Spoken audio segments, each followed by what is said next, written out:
Hello students, आज का हमारा नेक्स्ट चैप्टर है मानव में भ्रूणीय परिवर्धन। इससे पहले वाले लेक्चर में हमने निषेचन के बारे में अध्ययन किया था कि निषेचन की परिभाषा क्या है, निषेचन कितने प्रकार का होता है, निषेचन कितने चरणों में संपन्न होता है और निषेचन का जीवों के अंदर क्या महत्व होता है। अब इस लेक्चर में हम निषेचन से आगे की क्रियाओं की स्टडी करेंगे, आगे की क्रियाओं का अध्ययन करेंगे। निषेचन में हमने पढ़ा था जब शुक्राणु और अंडाणु आपस में मिलते हैं तो दोनों के मिलने से युग्मनज का निर्माण होता है। नरयुग्मक शुक्राणु मादा युग्मक अंडाणु आपस में मिलेंगे और आपस में मिलकर युग्मनज का निर्माण करते हैं। अब इस युग्मनज से भ्रूण का विकास किस तरह से संपन्न होता है, उस भ्रूण के विकास की हमें स्टडी करनी है। उस भ्रूण के विकास का हमें इस लेक्चर के अंदर अध्ययन करना है। तो इसमें सबसे पहले एक परिभाषा होती है भ्रूणोद्भवन। अब भ्रूणोद्भवन दो शब्दों से मिलकर बना है। पहला शब्द है इसमें भ्रूण, दूसरा शब्द है उद्भवन। तो भ्रूण की उत्पत्ति होने की क्रिया या भ्रूण के उत्पन्न होने की क्रिया को भ्रूणोद्भवन के नाम से जाना जाता है। भ्रूण जब उत्पन्न होगा, विकसित होगा, उस क्रिया को हम भ्रूणोद्भवन कहते हैं। होता कैसे है इसका उद्भवन? जो युग्मनज बना है उसके अंदर विभाजन की और विभेदन की क्रिया होगी। विभाजन का मतलब होता है एक कोशिका से दो कोशिका बनना, 2 से 4, 8, 16, 32 इस तरह कोशिकाओं का बनना। और विभेदन का मतलब होता है जब कुछ विशेष कोशिकाएं विशेष अंग को बनाने के लिए अलग हो जाती है। जैसे हाथ वाले भाग का निर्माण अलग कोशिकाएं करेंगी, पैर वाले भाग का निर्माण अलग कोशिकाएं करेंगी। तो अलग अलग अंग को बनाने के लिए वो अलग अलग हो जाती है, तो उसे हम विभेदन बोलते हैं। तो युग्मनज में कोशिका विभाजन और विभेदन से भ्रूण के विकास की क्रिया भ्रूणोद्भवन कहलाती है। युग्मनज जो है उसके अंदर कोशिकाओं का विभाजन होता है, विभेदन होता है, जिससे भ्रूण का विकास होता है। इस क्रिया को ही हम भ्रूणोद्भवन या एम्ब्रियोजेनेसिस कहते हैं। भ्रूणोद्भवन को ही इंग्लिश में एम्ब्रियोजेनेसिस भी कहा जाता है। सेकंड, इसी में नेक्स्ट एक विभाजन होता है विदलन। अब विदलन सिंपल वे में समसूत्री विभाजन है। जो समसूत्री और अर्धसूत्री विभाजन हम जानते हैं, समसूत्री में एक कोशिका से दो कोशिकाएं बनती है, गुणसूत्रों की संख्या समान रहती है। अर्धसूत्री में एक कोशिका से 4 कोशिकाएं बनती है और उनमें गुणसूत्रों की संख्या आधी हो जाती है। समसूत्री विभाजन जो है कई कोशिकाओं में होता है, अर्धसूत्री विभाजन जो है हमारे युग्मकों में या जो गैमेट्स जो बनते हैं उस दौरान अर्धसूत्री विभाजन होता है। तो विदलन क्या है? युग्मनज में होने वाले प्रारंभिक समसूत्री विभाजन विदलन कहलाते हैं। युग्मनज से जब भ्रूण का विकास स्टार्ट होगा तो उसमें स्टार्टिंग में जो समसूत्री विभाजन होते हैं उन समसूत्री विभाजनों को विदलन या क्लीवेज के नाम से जाना जाता है। विदलन को ही इंग्लिश में क्लीवेज के नाम से जानते हैं। तो विदलन की सिंपल सी डेफिनेशन है युग्मनज में होने वाले आरंभिक समसूत्री विभाजन विदलन कहलाते हैं। नेक्स्ट पॉइंट, निषेचन में हमने पढ़ा था कि युग्मनज जो है, युग्मनज का निर्माण फैलोपियन नलिका में होता है। क्योंकि निषेचन की क्रिया फैलोपियन नलिका में हो रही है, शुक्राणु और अंडाणु आपस में फैलोपियन नलिका में मिलते हैं, तो फैलोपियन नलिका में युग्मनज बन जाता है। इसके बाद यह युग्मनज फैलोपियन नलिका से गर्भाशय की ओर आता है, क्योंकि भ्रूण का जो आरोपण है वह गर्भाशय की भित्ति पर होगा। तो जब युग्मनज फैलोपियन नलिका से गर्भाशय की ओर गति करता है तो विदलन प्रारंभ हो जाता है। जैसे युग्मनज बनने के बाद वह फैलोपियन नलिका से गर्भाशय की ओर आएगा और इस दौरान ही विदलन की क्रिया या विभाजन की क्रिया प्रारंभ हो जाती है। होता क्या है इसके अंदर विदलन या विभाजन में? युग्मनज एक कोशिकीय अवस्था है, ये हमें दिखाई दे रही है। युग्मनज एक सिंगल सेल्ड स्टेज है। इसमें समसूत्री विभाजन होगा। यहाँ विभाजन हम पहले ही बता चुके हैं कि समसूत्री है, तो यहाँ कौन सा विभाजन होता है? समसूत्री। समसूत्री विभाजन हुआ। समसूत्री विभाजन से 2 कोशिका बनती है, यानी युग्मनज में समसूत्री विभाजन से 2 कोशिकाओं का निर्माण होगा। इस 2 कोशिका वाली अवस्था को हम द्विकोशिकीय अवस्था कहते हैं। ये युग्मनज है, इसमें समसूत्री विभाजन हुआ, दो कोशिकाएं बनी, द्विकोशिकीय अवस्था इसे कहा जाता है। और ये जो आवरण हमने बना रखा है ये जोना पेलुसिडा का आवरण है, जो अंडाणु के चारों तरफ पाया जाता है, वह रेड कलर से जो दिखाया गया है वो जोना पेलुसिडा का आवरण है।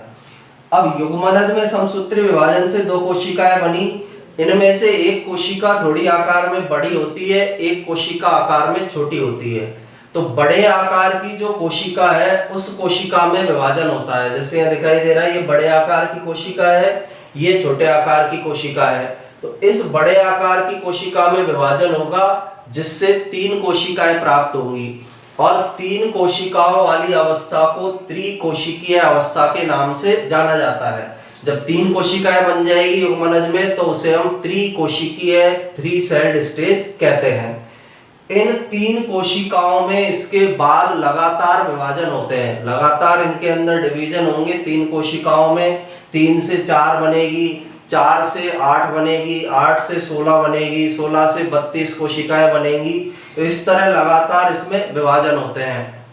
और जब कोशिकाओं की संख्या विभाजन के द्वारा 16 हो जाती है, यानी इन कोशिकाओं में लगातार विभाजन हुआ और 16 कोशिकाओं की संख्या हो जाती है, उस अवस्था में युग्मनज ठोस हो जाता है। अब यहाँ देखिए ये त्रिकोशिकीय अवस्था थी, त्रिकोशिकीय अवस्था से 4 कोशिकीय अवस्था बनी, 4 में विभाजन से 8 और 8 से बनी 16 कोशिकीय अवस्था। तो 16 कोशिकीय अवस्था में युग्मनज एक तरह से ठोस स्ट्रक्चर के अंदर या ठोस संरचना में बदल जाता है। और इस 16 कोशिकीय ठोस अवस्था को हम तूतक या मॉरूला कहते हैं। जब 16 कोशिकाएं युग्मनज के अंदर पाई जा रही है, वह ठोस रूप में चेंज हो चुका है, तो उसे हम तूतक या मॉरूला के नाम से जानते हैं। और ये विभिन्न जो कोशिकाएं बनी है, ये सभी कोशिकाएं कोरक खंड या ब्लास्टोमियर कहलाती है। यानी विदलन से जो कोशिकाएं बनती है, उन विदलन से बनने वाली कोशिकाओं को कोरक खंड या ब्लास्टोमियर के नाम से जाना जाता है। और तूतक या मॉरूला के निर्माण की क्रिया तूतक भवन या मॉरूलेशन कहलाती है। यानी जिस क्रिया के द्वारा मॉरूला का निर्माण हो रहा है, मॉरूला अवस्था बन रही है, उसे हम तूतक भवन या फिर मॉरूलेशन कहते हैं। और ये पूरी प्रोसेस तूतक भवन की या मॉरूला स्टेज बनने की प्रोसेस 3 दिनों में पूर्ण हो जाती है। निषेचन होने के 3 दिनों बाद यह मॉरूला स्टेज बन जाती है या तूतक भवन या मॉरूलेशन की क्रिया कंप्लीट हो जाती है। अब जब तक ये तूतक भवन या मॉरूलेशन की क्रिया कंप्लीट होगी, तब तक युग्मनज पर जोना पेलुसिडा का आवरण पाया जाता है। यानी 16 कोशिकीय अवस्था मॉरूला अवस्था में युग्मनज पर जोना पेलुसिडा का आवरण उपस्थित रहेगा, बना रहेगा, जो भ्रूण को फैलोपियन नलिका में रोपण से बचाता है। ये जो एनवलप या आवरण है जोना पेलुसिडा, इस बात को निश्चित करता है कि भ्रूण का आरोपण गर्भाशय में ही हो, वह फैलोपियन नलिका में आरोपित नहीं हो जाए। उसे फैलोपियन नलिका में आरोपित होने से बचाने का कार्य इस जोना पेलुसिडा के आवरण के द्वारा किया जाता है। तो ये फर्स्ट हमारी स्टेज है भ्रूण के विकास में, जिसे हम तूतक या मॉरूला कहते हैं। अब एक बार इसे हम डायग्राम से समझते हैं। शुक्राणु अंडाणु आपस में मिले, उनके आपस में मिलने से युग्मनज का निर्माण हुआ। युग्मनज में समसूत्री विभाजन हुआ, द्विकोशिकीय अवस्था बनी। द्विकोशिकीय अवस्था में से एक कोशिका बड़ी थी, एक कोशिका छोटी थी। बड़ी कोशिका के अंदर विभाजन होगा, त्रिकोशिकीय अवस्था बनेगी। त्रिकोशिकीय अवस्था से चतुर्कोशिकीय अवस्था बनेगी। और जो लगातार विदलन हो रहे हैं उनसे बनने वाली संरचनाओं को हम कोरक खंड या ब्लास्टोमियर कहते हैं। चतुर्कोशिकीय अवस्था से 8 कोशिकीय अवस्था बनेगी, 8 से 16 कोशिकीय अवस्था बनेगी। 16 कोशिकीय अवस्था एक तरह से ठोस संरचना होती है, जिसे हम मॉरूला कहते हैं। मॉरूला के बनने की क्रिया मॉरूलेशन कहलाती है। 3 दिनों में यह क्रिया पूर्ण होती है। मॉरूलेशन की क्रिया तक इस युग्मनज पर जोना पेलुसिडा का आवरण बना रहता है, जिससे कि यह युग्मनज फैलोपियन नलिका में आरोपित नहीं हो। युग्मनज का गर्भाशय में आरोपण हो, इसको निश्चित करने के लिए जोना पेलुसिडा का आवरण इस तूतक या मॉरूला अवस्था के अंदर युग्मनज पर पाया जाता है। तो इसके नोट्स बनाने के लिए आप इसका स्क्रीनशॉट ले सकते हैं।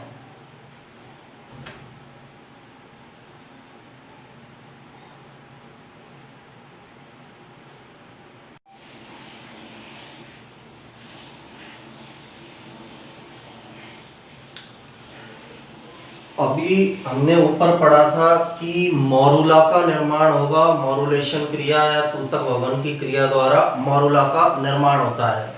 तो मॉरूला जो अवस्था बनी है उससे फिर ब्लास्टोसिस्ट अवस्था का या कोरक पुटी अवस्था का निर्माण होगा।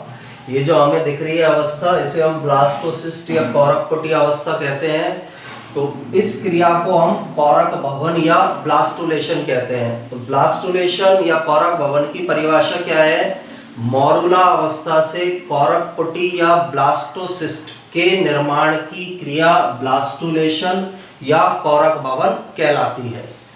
अब इस क्रिया के अंदर क्या होता है, गर्भाशय में जब मॉरूला वाली स्टेज पहुंचेगी, फैलोपियन नलिका में मॉरूला वाली स्टेज चलती हुई गर्भाशय के अंदर पहुंचती है, तो गर्भाशय में मॉरूला के पहुंचने पर इसके बाहर की जो घनाकार कोशिकाएं हैं उनके द्वारा चपटी कोशिकाओं की एक परत बनाई जाती है। फैलोपियन नलिका से मॉरूला आ रहा है गर्भाशय में, तो गर्भाशय में आने पर जो मॉरूला की बाहरी कोशिका थी, बाहरी सरफेस पर जो कोशिकाएं पाई जा रही थी, उनके द्वारा चपटी कोशिकाओं की एक परत बनाई जाती है और उस चपटी कोशिकाओं की परत को पोष कोरक या ट्रोफोब्लास्ट कहते हैं।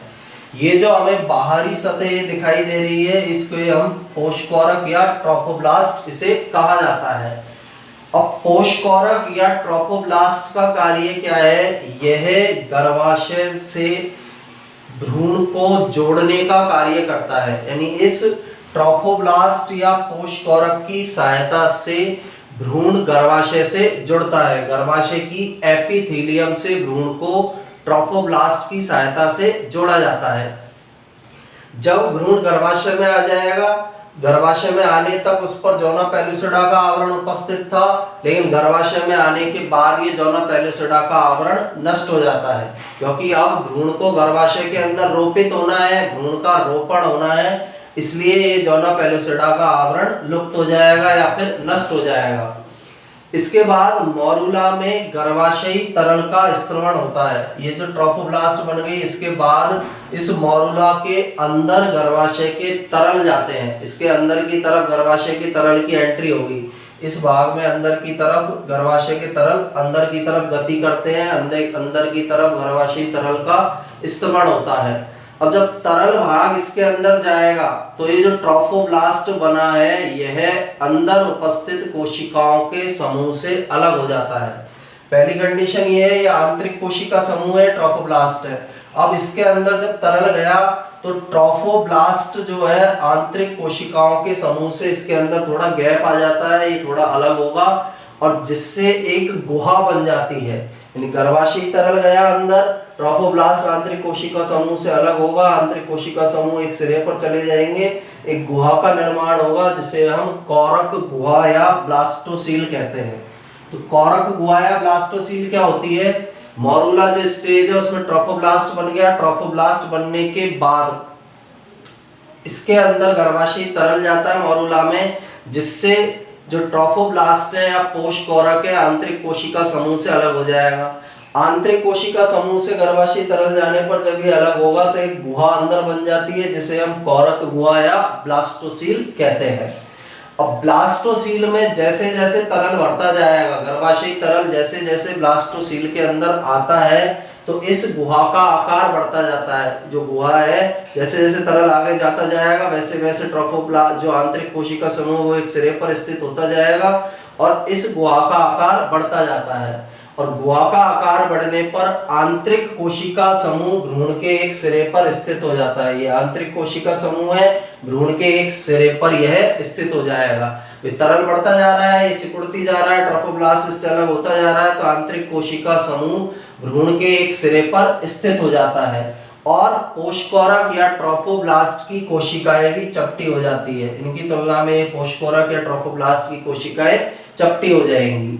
अब ऐसी स्टेज जिसमें कोरक गुहा बन गई है, आंतरिक कोशिका समूह एक सिरे पर चला गया है, भ्रूण में ट्रोफोब्लास्ट की कोशिकाएं चपटी हो गई है, इस स्टेज को कोरक पुटी या ब्लास्टोसिस्ट कहा जाता है।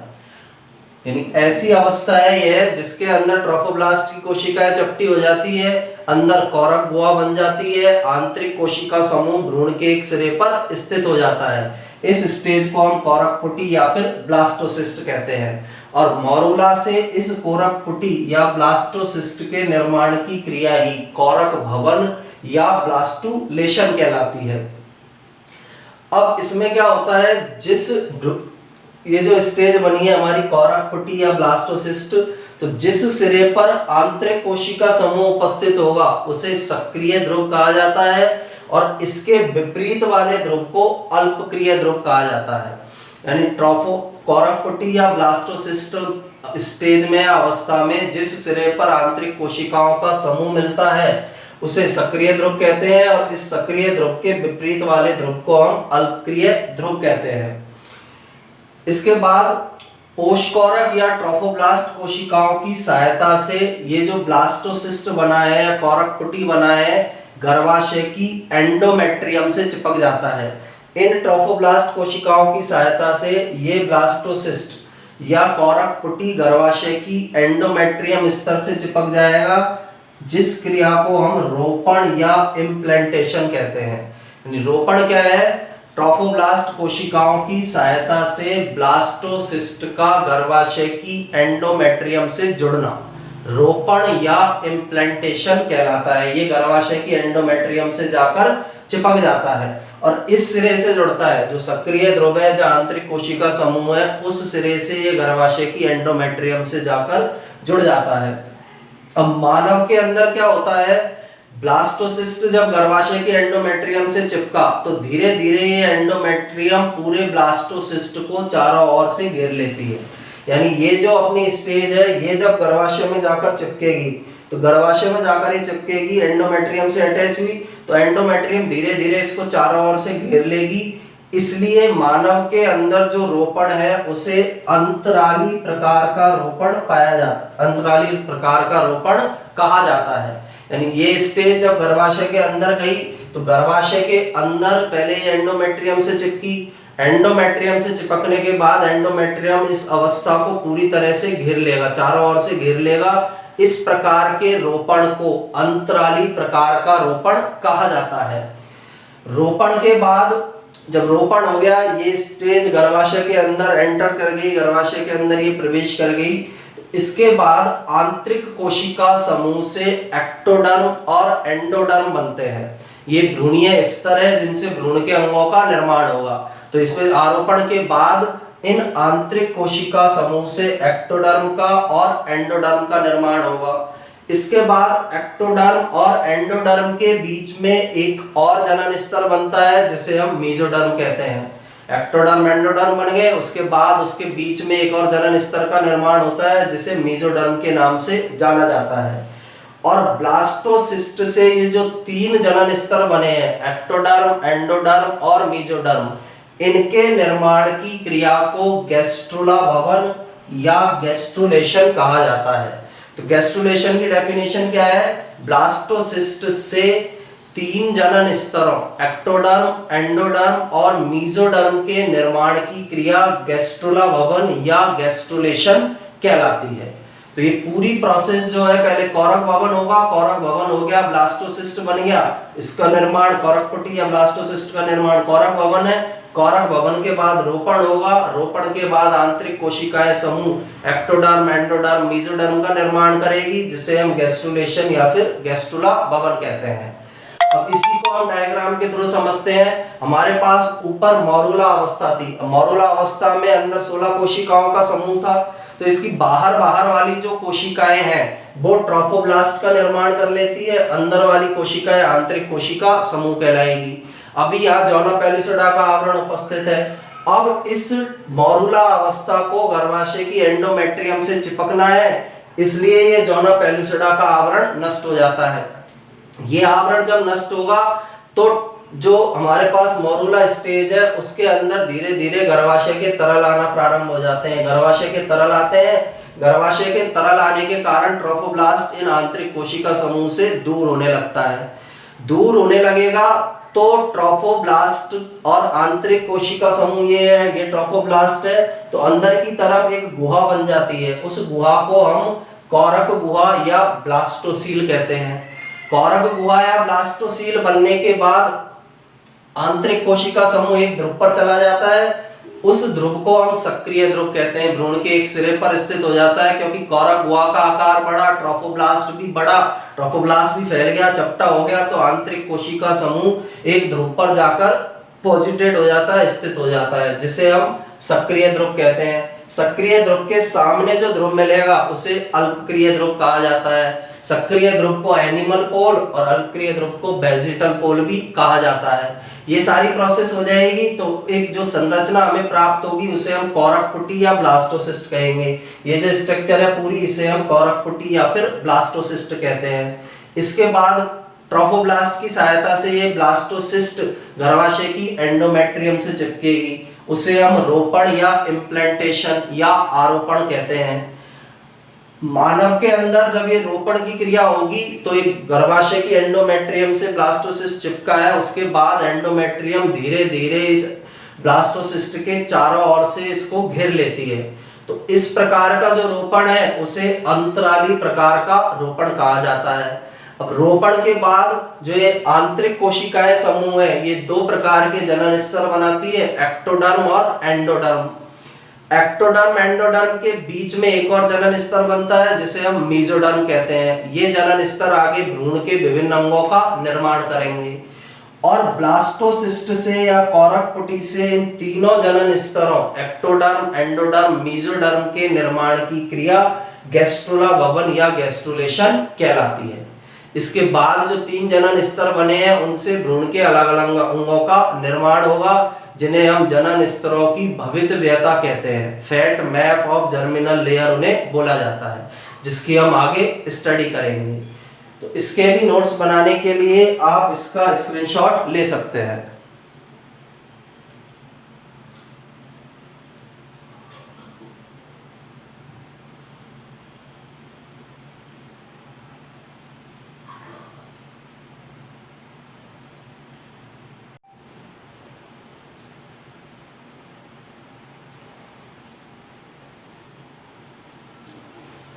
गैस्ट्रुला भवन की क्रिया के दौरान तीन प्रकार के जनन स्तर ब्लास्टोसिस्ट से या कौरक पुटी से बनते हैं। पहले स्तर का नाम एक्टोडर्म, दूसरा स्तर मेसोडर्म, तीसरा स्तर होता है एंडोडर्म। अब ये तीनों जनन स्तरों के द्वारा शरीर के निश्चित ऊतक, अंग और तंत्र का निर्माण किया जाता है, जिसे हम जनन स्तरों की भवितव्यता या फेट ऑफ जर्मिनल लेयर्स कहते हैं। यानी जनन स्तर आगे जाकर किस ऊतक, अंग, तंत्र का निर्माण करेंगे उसे जनन स्तरों की भवितव्यता कहा जाता है। और अनेक प्रकार के तंत्रों या अंगों के निर्माण में तीनों जनन स्तर, दो जनन स्तर आपस में मिलकर उस तंत्र के निर्माण में भी सहायता करते हैं। अब सबसे पहले एक्टोडर्म द्वारा कौन से हमारे शरीर के भाग बनाए जाते हैं उनकी स्टडी करेंगे हम, फिर मेसोडर्म द्वारा, फिर एंडोडर्म द्वारा। तो एक्टोडर्म द्वारा एपिडर्मिस और त्वचा के व्युत्पन्न बनाए जाते हैं। हमारी त्वचा के भाग है एपिडर्मिस, अधिचर्म जिसे हम बोलते हैं, उसका निर्माण किया जाएगा। और त्वचा के व्युत्पन्न जैसे बाल है, नाखून है, इनका निर्माण एक्टोडर्म परत के द्वारा किया जाता है।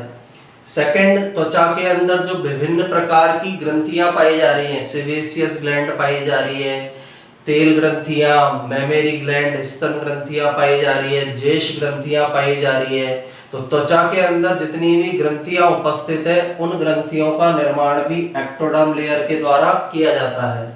मस्तिष्क और मेरुरज्जु यानी तंत्रिका तंत्र का निर्माण भी एक्टोडर्म परत के द्वारा होगा। चालक और ऑप्टिक नर्व जो नर्व्स पाई जाती है, चालक तंत्रिकाएं हैं, देखने से संबंधित जो तंत्रिकाएं ऑप्टिक नर्व, उसका निर्माण भी एक्टोडर्म द्वारा होगा। और नेक्स्ट, नेत्र के रेटिना, लेंस, कॉर्निया, इन भागों का निर्माण एक्टोडर्म करता है।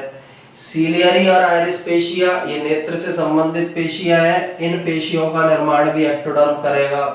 घ्राण उपकला, हमारे श्वसन तंत्र में जो उपकला स्तर पाया जा रहा है नाक वाले भाग में, उसका निर्माण भी एक्टोडर्म के द्वारा किया जाता है।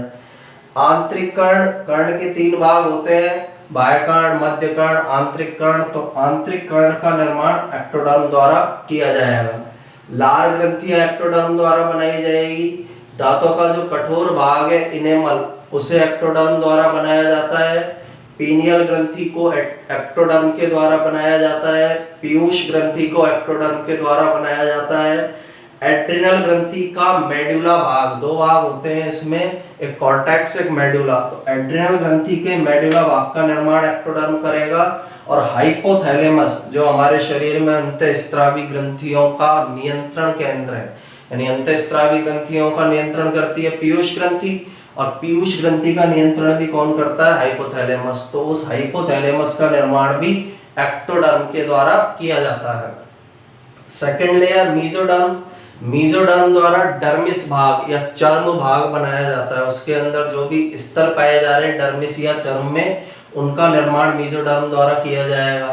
पेशीय ऊतक जो पाए जा रहे हैं हमारी बॉडी में, उनका निर्माण मीजोडर्म द्वारा किया जाता है। संयोजी ऊतक या जो कनेक्टिव टिश्यू पाए जा रहे हैं, उनका निर्माण भी मीजोडर्म द्वारा होगा। अंतःकंकाल जो पाया जा रहा है एंडोस्केलेटन, उसका निर्माण भी मीजोडर्म द्वारा होगा। अंतःकंकाल में अस्थियां, उपास्थियां, ये सारी संरचनाएं आती है, उनका निर्माण मीजोडर्म द्वारा होगा। हृदय और रुधिर वाहिकाएं, हृदय का फॉर्मेशन होगा। रुधिर वाहिकाएं, धमनी, शिरा, केशिकाएं, इनका निर्माण भी मीजोडर्म द्वारा होगा। वृक्क या किडनी मीजोडर्म द्वारा बनाई जाती है। प्रजनन तंत्र की अधिकांश संरचनाओं का निर्माण मीजोडर्म स्तर के द्वारा होता है। जनन नलिका या मूत्र जनन नलिका का निर्माण इसके द्वारा होगा। सीलोम, जिसे हम देह गुहा भी बोल सकते हैं या बॉडी कैविटी बोलते हैं, उसका निर्माण भी मीजोडर्म परत के द्वारा होता है। नेत्र का स्क्लेरोटिक और कोरोइड आवरण मीजोडर्म द्वारा बनाया जाता है। तो यहाँ नेत्र के कुछ भाग एक्टोडर्म ने बनाए हैं, कुछ भाग किसने बनाए? मीजोडर्म ने। तो एक ही अंग के निर्माण में 2 या 3 जनन स्तर भाग ले सकते हैं। एड्रिनल ग्रंथि के कॉर्टेक्स भाग का निर्माण मीजोडर्म करता है। प्लिया या स्प्लिन, आरबीसी का कब्रिस्तान जिसे कहते हैं, उसका निर्माण मीजोडर्म करेगा। नोटोकॉर्ड जो पाई जा रही है हमारी, उसका निर्माण भी मीजोडर्म के द्वारा किया जाता है। और दांतों के डेंटाइन भाग का निर्माण भी मीजोडर्म करता है। इसके बाद तीसरा जनन स्तर एंडोडर्म। आमाशय और आंत में जो भी ग्रंथियां पाई जा रही है, आमाशय की ग्रंथियों का, आंत की ग्रंथियों का निर्माण एंडोडर्म लेयर के द्वारा किया जाता है। जितनी भी ग्लैंड्स आमाशय के अंदर उपस्थित है, आंत के अंदर उपस्थित है, वो एंडोडर्म बनाता है। जीभ का निर्माण एंडोडर्म के द्वारा किया जाता है। श्वसन तंत्र से संबंधित फुफ्फुस, फेफड़े, ट्रेकिया, श्वास नली, श्वसन श्वसनिकाएं, ब्रोंकाई, इन सब का निर्माण एंडोडर्म करेगा। मूत्राशय का निर्माण भी एंडोडर्म करता है। टीजीसी आदि जनन कोशिका, जिनसे शुक्राणु और अंडाणु का निर्माण होता है, उनको बनाने का काम भी एंडोडर्म करेगा। भ्रूणीय अवस्था में जो गिल्स पाए जाते हैं, उनको भी एंडोडर्म के द्वारा बनाया जाता है। यकृत, अग्नाशय, पाचन ग्रंथियां जो है इनका निर्माण भी एंडोडर्म के द्वारा किया जाता है। थायराइड ग्रंथि, पैराथायराइड ग्रंथि, थाइमस ग्रंथि, प्रोस्टेट ग्रंथि, इन चारों ग्रंथियों का निर्माण एंडोडर्म के द्वारा किया जाएगा। मध्य कर्ण और यूस्टेकियन नलिका का निर्माण एंडोडर्म करता है। यहाँ आंतरिक कर्ण इसने बनाया है, मध्य कर्ण वाला भाग इसने। तो कान के निर्माण में भी ये 2 या 2 से अधिक जनन स्तर सहायक होते हैं। मध्यांत्र का निर्माण एंडोडर्म करता है। और वेजाइना या योनि, मादा जनन तंत्र का जो भाग है, उसका निर्माण भी एंडोडर्म के द्वारा किया जाता है। तो हमारे शरीर के अंदर ये तीनों जनन स्तर विभिन्न प्रकार के तंत्रों, ऊतक, अंग के निर्माण में सहायक होते हैं। इन्हीं के द्वारा भ्रूण में शरीर के विभिन्न अंग और तंत्र बनाए जाते हैं, जिसे हम जनन स्तरों की भवितव्यता या फेट ऑफ जर्मिनल लेयर्स कहते हैं। इसका भी आप स्क्रीनशॉट लेकर इसके नोट्स बना सकते हैं।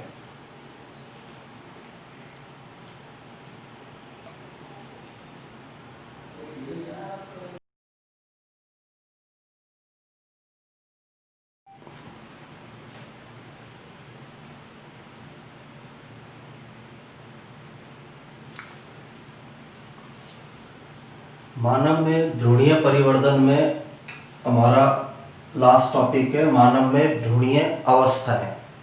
इससे पहले हमने गैस्ट्रुला ओवन के बारे में पढ़ा है, ब्लास्टुलेशन के बारे में पढ़ा है, मोरुलेशन के बारे में पढ़ा है। और हमें मानव के अंदर भ्रूणीय अवस्थाओं के बारे में पढ़ना है कि जो 9 मंथ की अवधि है मानव में भ्रूण के विकास की, उसमें कौन कौन सी क्रियाएं संपन्न होती है। और इसमें सबसे पहले प्रथम सप्ताह या पहले 7 दिन में कौन कौन सी क्रियाएं होती है उनके बारे में हमें स्टडी करना है। तो प्रथम सप्ताह में सबसे पहले जब शुक्राणु और अंडाणु मिलते हैं या संसर्ग की क्रिया होती है, तो शुक्राणु और अंडाणु के मिलने के बाद 24 से 30 घंटे में निषेचन की क्रिया संपन्न होती है। तो सबसे पहले तो 24 से 30 घंटे में निषेचन की क्रिया कंप्लीट होगी, संपन्न होगी। 48 घंटे में जो युग्मनज बन जाता है निषेचन से 24 घंटे में, तो उस युग्मनज में विभाजन से 48 घंटे में द्विकोशिकीय अवस्था का निर्माण हो जाता है। तीसरे दिन यानी 72 घंटे में लगभग मॉरुला अवस्था बन जाती है या तूतक का निर्माण हो जाता है, जो हम पढ़ चुके हैं। चौथे दिन ब्लास्टोसिस्ट जो है वो गर्भाशय के अंदर प्रवेश कर जाता है। अभी तक मॉरुला था फैलोपियन नलिका में, वो गति करता हुआ ब्लास्टोसिस्ट के अंदर चेंज होकर गर्भाशय के अंदर चौथे दिन प्रवेश कर जाएगा। और गर्भाशय में 7वें से 8वें दिन रोपण की क्रिया होती है। रोपण के बारे में भी अभी हमने पढ़ा है कि जो ब्लास्टोसिस्ट है वो गर्भाशय की एंडोमेट्रियम से जाकर चिपकता है, उसे हम बोलते हैं रोपण। तो 7वें से 8वें दिन रोपण की क्रिया संपन्न होगी। तो ये सारे चेंजेस जो है फर्स्ट सप्ताह के अंदर आते हैं। लगभग पहले 7 से 8 दिन के अंदर ये चेंजेस भ्रूण के अंदर आएंगे। सेकेंड है द्वितीय सप्ताह, यानी दूसरे सप्ताह के अंदर क्या चेंजेस या क्या विकास होता है। तो दूसरे सप्ताह में ब्लास्टोसिस्ट का एंडोमेट्रियम में पूर्ण प्रवेश हो जाता है। जब रोपण हुआ था तो ब्लास्टोसिस्ट गर्भाशय की एंडोमेट्रियम से चिपका था, लेकिन दूसरे सप्ताह में ब्लास्टोसिस्ट पूरी तरह से इस एंडोमेट्रियम के अंदर प्रवेश कर जाता है। भ्रूणीय डिस्क और बाह्य भ्रूणीय झिल्लियों का निर्माण होता है।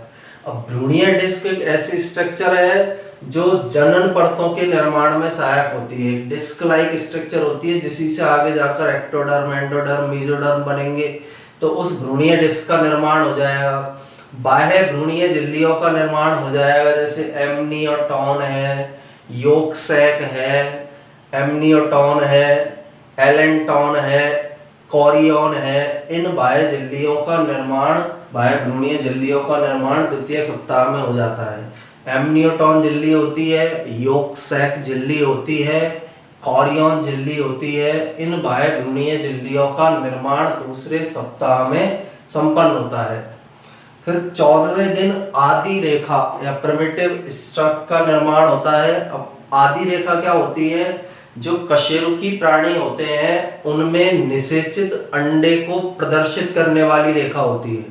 यानी एक ऐसी लाइन बनती है कशेरुकी प्राणियों के अंडे में जो निषेचित अंडे को दर्शाती है। अनिषेचित अंडे में ये नहीं पाई जाएगी अंडाणु में, लेकिन निषेचित अंडाणु में ये पाई जाती है। तो निषेचित अंडाणु की पहचान कराने वाली रेखा है कशेरुकी प्राणियों में 14वें दिन इस आदि रेखा का निर्माण हो जाता है। ये सारे चेंजेस दूसरे सप्ताह के अंदर कंप्लीट होंगे।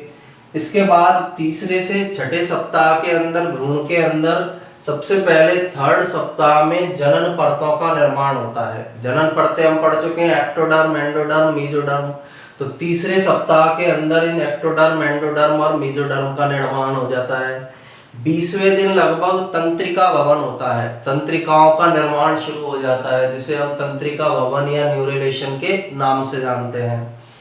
28वें दिन हृदय का धड़कना प्रारंभ हो जाता है।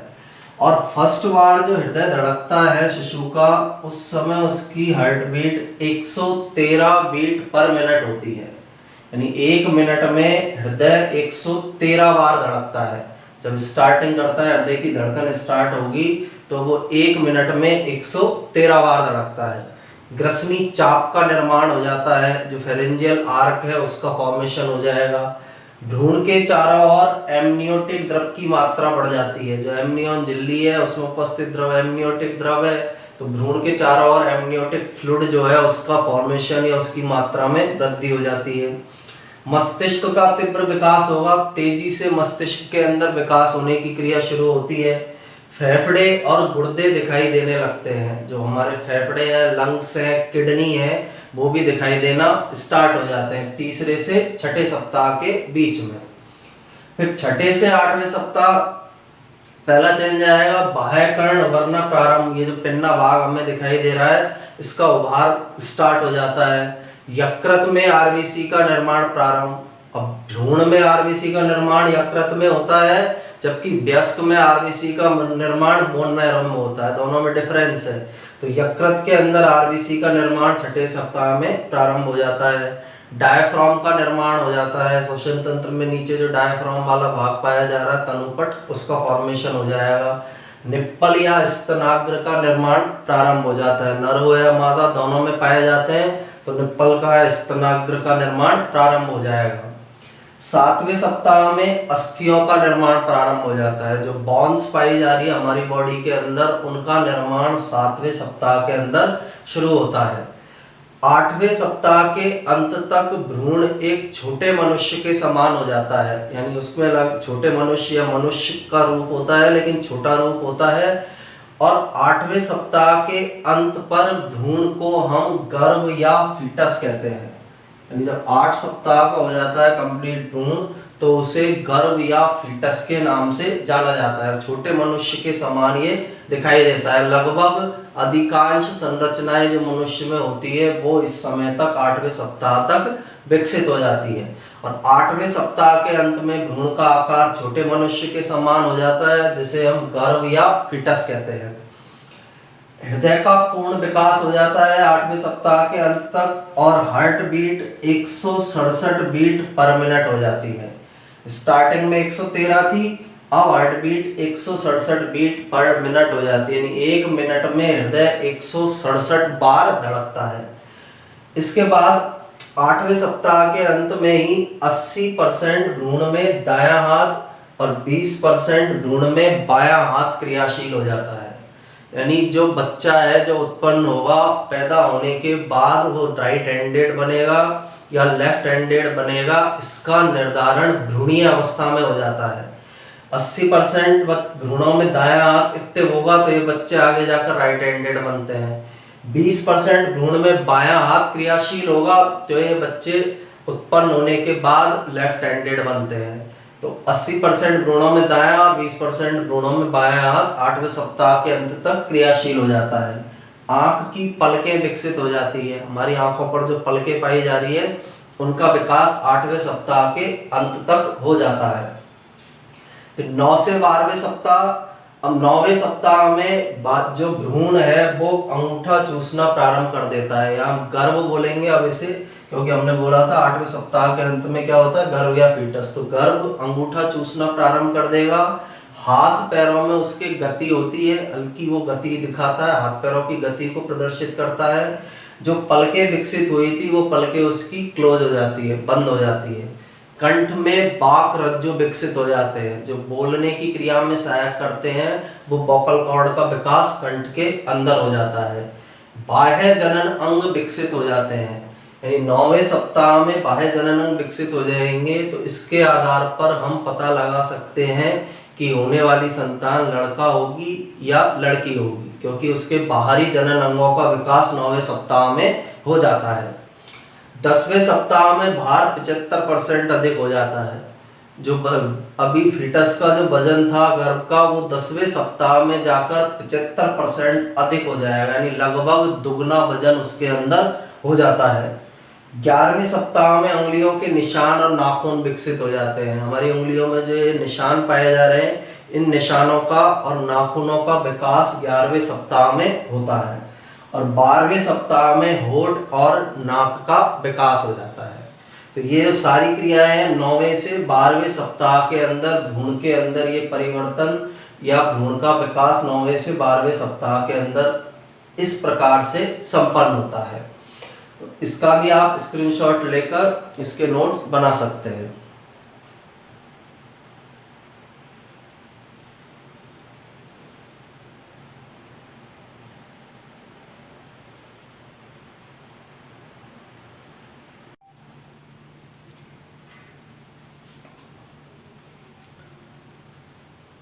तीसरे से और चौथे महीने तक भ्रूण के विकास में निम्न परिवर्तन उत्पन्न होते हैं। इसमें सबसे पहले नवजात शिशु जो है या फीटस जिसे हम बोल सकते हैं, वह ग्रहण की गई ग्लूकोज को खुद की आंत द्वारा पचाता है, यानी उसके अंदर इंटेस्टाइन का विकास हो जाता है। माता के रक्त से उसने जिस ग्लूकोज को ग्रहण किया है वह इंटेस्टाइन के द्वारा या आंत के द्वारा उसका पाचन करता है। अब पाचन क्रिया करेगा तो मल का निष्कासन होगा और शिशु के द्वारा मल का निष्कासन किया जाता है और फीटस या गर्भ में उपस्थित शिशु के द्वारा मल के निष्कासन की प्रक्रिया या उस जिस मल का निष्कासन किया जा रहा है उसे मेकोनियम कहते हैं। यानी गर्भ में उपस्थित जो फीटस है, गर्भ है या शिशु है, उसके द्वारा जो मल निष्कासित होगा उसे मेकोनियम के नाम से जाना जाता है। दांतों का विकास प्रारंभ हो जाता है। अब दांतों के विकास का मतलब ये नहीं है कि अंदर ही उसके अंदर दांत उत्पन्न हो जाएंगे। इसका मतलब ये है जो दांतों की इंटरनल स्ट्रक्चर है, जड़ वाले भाग की थोड़ी सी वृद्धि होना, दांतों के जड़ वाले भाग का विकास होना प्रारंभ हो जाता है। और चौथे महीने में माता को शिशु हलचल का पता चलने लगता है, यानी बच्चा अंदर हलचल करता है तो माता को शिशु की हलचल का पता तीसरे से चौथे महीने में, चौथे महीने के लास्ट तक चलने लगता है और इस क्रिया को हम क्लिकनिंग कहते हैं। जो शिशु जो हलचल करता है उस क्रिया को क्लिकनिंग के नाम से जाना जाता है। अब यहाँ ये ध्यान रखना है, जो बालिका शिशु होगा या जो लड़की होगी वो लड़के की तुलना में ज्यादा हलचल करती है। लड़की लड़के की तुलना में ज्यादा हलचल करती है या क्लिकनिंग की ज्यादा प्रक्रिया लड़की शिशु के द्वारा दर्शाई जाती है। इसके बाद चौथे से छठे महीने तक श्वसन नलिकाओं का पूर्ण विकास हो जाता है। रेस्पिरेशन से संबंधित जो श्वास नली है, श्वसन श्वसनिकाएं या प्राथमिक, द्वितीयक, तृतीयक, उनका विकास हो जाएगा। गर्भस्थ शिशु एक सफेद द्रव से ढक जाता है। चौथे पांचवें महीने में गर्भस्थ शिशु सफेद रंग के द्रव से ढकता है जिसे हम बर्निक्स कहते हैं। उस सफेद द्रव को बोला जाता है बर्निक्स। तो उसकी एक लेयर या द्रव की लेयर गर्भस्थ शिशु के चारों ओर हो जाती है। श्रवण अंग पूर्ण विकसित हो जाते हैं, कान का पूरी तरह विकास हो जाता है और इसीलिए शिशु उच्च ध्वनि के लिए प्रतिक्रिया करता है। बहुत ज्यादा आवाज यदि उत्पन्न हो रही होगी, उच्च ध्वनि की तीव्रता ज्यादा होगी तो बच्चा अंदर ही गर्भ में से उसके लिए रेस्पॉन्स देना स्टार्ट कर देता है, क्योंकि श्रवण अंग पूरी तरह से छठे महीने तक विकसित हो जाते हैं। इसके बाद छठे महीने में सिर पर बालों का उगना प्रारंभ हो जाता है। शिशु के सिर पर बाल उगना 6 मंथ में स्टार्ट होते हैं और फेफड़ों में श्वसन की क्षमता भी डेवलप हो जाती है। फेफड़ों के अंदर जो रेस्पिरेशन है या श्वसन है उसकी क्षमता का भी विकास हो जाता है। फिर लास्ट छठे महीने से जन्म तक। अब छठे महीने से और जन्म तक की जो प्रोसेस होगी उसके अंदर अलग अलग प्रकार की क्रियाएं इनके द्वारा दर्शाई जाती है। जैसे सबसे पहले छठे महीने में शिशु पलकें झपकाता है। जो उसकी पलकें थी जो बंद हो चुकी थी, अब छठे महीने में उन पलकों का झपकाना प्रारंभ हो जाता है। मस्तिष्क में तेजी से वृद्धि होती है, मस्तिष्क का डेवलपमेंट तेजी से संपन्न होता है। भार में वृद्धि हो जाती है, बच्चे का वजन बढ़ जाता है। 7वें महीने में अश्रु ग्रंथि का विकास होता है, जिनसे आंसू निकलते हैं, उनका विकास शिशु में 7वें मंथ में होता है। और सूंघने की क्षमता का विकास भी होता है, जो सूंघने की जो कैपेसिटी है उसका विकास भी 7वें महीने में होगा। 7वें महीने में ही त्वचा के नीचे ब्राउन फैट या भूरी वसा का निर्माण होता है। त्वचा के नीचे एक फैट की लेयर बनती है जो जन्म के समय तापमान को नियंत्रित करने में या कंट्रोल करने में सहायक होती है। बाहरी जो टेम्परेचर है उसको कंट्रोल करने में ये भूरी वसा या ब्राउन फैट सहायक होगी। 8वें महीने में वायु कोशिकाओं का पूरी तरह विकास हो जाता है। फेफड़ों के अंदर जो वायु कोशिकाएं पाई जा रही हैं उन वायु कोशिकाओं का पूरी तरह से विकास 8वें माह तक संपन्न हो जाता है। इसके बाद 9वें माह के अंत में प्लेसेंटा से एस्ट्रोजन हार्मोन स्रावित होता है। प्लेसेंटा क्या है? बच्चे और माँ के बीच जो संपर्क करने वाली संरचना उसको बोलते हैं प्लेसेंटा। प्लेसेंटा से ही बच्चे को माँ से पोषण प्राप्त होता है, श्वसन ऑक्सीजन प्राप्त होती है, तो वो प्लेसेंटा है। तो प्लेसेंटा से स्रावित एस्ट्रोजन से माता को प्रसव पीड़ा होती है और बच्चे का जन्म हो जाता है। तो इस तरह से भ्रूण का विकास या भ्रूण के परिवर्तन की क्रिया संपन्न होती है, या मानव में भ्रूण की अलग अलग समय अवधि पर ये अवस्थाएं पाई जाती है और उन अवस्थाओं के अंदर ये चेंज उत्पन्न होते हैं। तो यहाँ पर हमारा मानव में भ्रूणीय परिवर्तन चैप्टर कंप्लीट होता है। इसके भी आप नोट्स बनाने के लिए इसका स्क्रीनशॉट ले सकते हैं।